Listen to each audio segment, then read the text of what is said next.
So this started out as a movie review for Bullet Train, but due to one simple decision that I made along the way, this review changed completely into something else. Right on schedule. So I had the bright idea after watching Bullet Train in the theaters that I wanted to go ahead and read the novel that this film was based off of. So I hopped on Amazon and I went to town.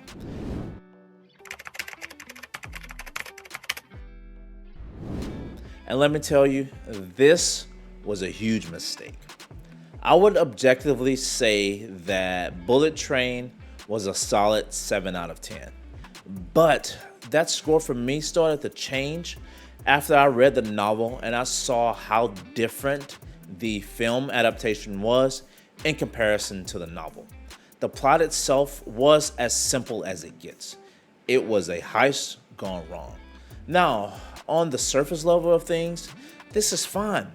But until I got deeper into the novel and I realized that the plot was much more than just a heist, I slowly started to see how the film just missed the mark.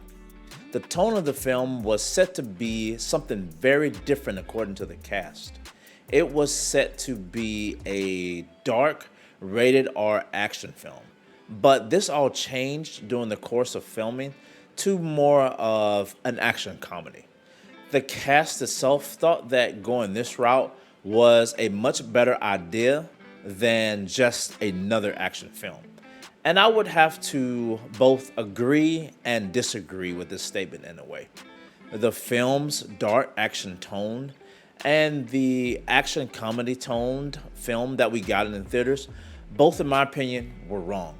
Because the novel felt more like a whodunit thriller akin to, let's say, Ryan Johnson's Knives Out.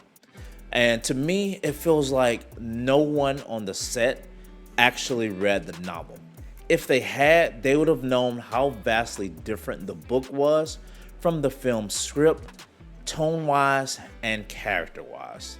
Now, there were multiple characters from the book that had a level of intrigue and nuance about them that were missing completely from the story.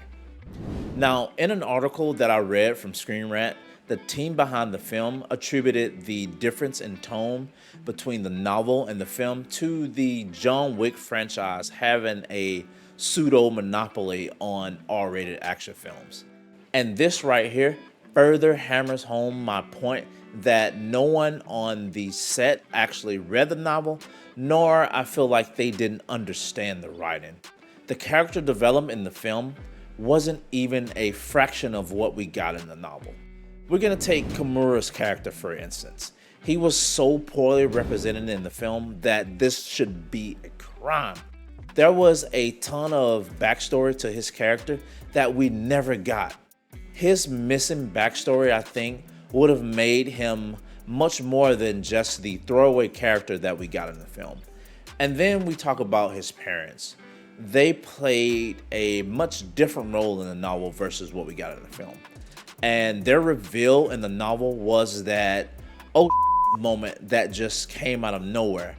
And I say parents because both his mother and his father had a much more significant role to play in the novel that would drastically change the outcome in the end. Now, the one thing I did like in the film is how they changed up Tangerine and Lemon's relationship.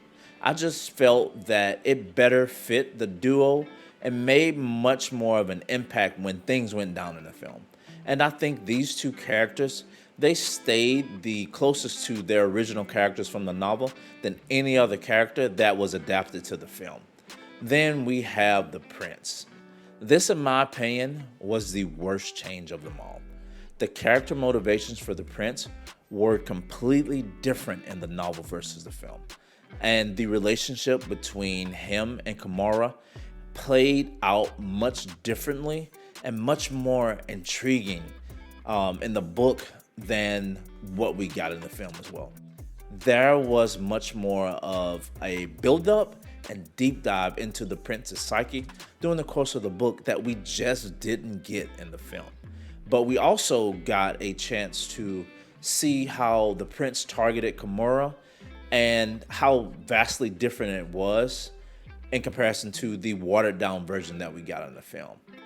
We got to see how cold and how calculated the prince was from the way he talked and the actions he took. And the title of the prince itself was not anything to do with the gender of the character, but his last name. I don't think they touched on that in the film as well. In my opinion, the prince was the main character. He was the key to everything in the novel that the film just did not capture at all, in my opinion, with its adaptation.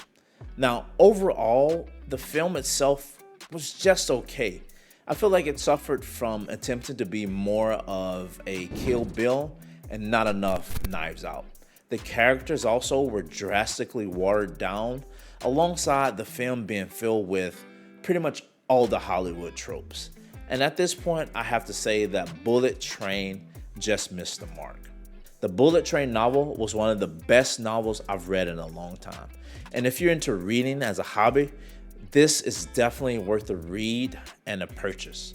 And the movie, like I said, it was just okay. Right on schedule. That's it for the video, guys. My name's Lincoln. This is an RPG show, and I'll see you guys in the next one. Like, comment, sub, and I'm out. Peace.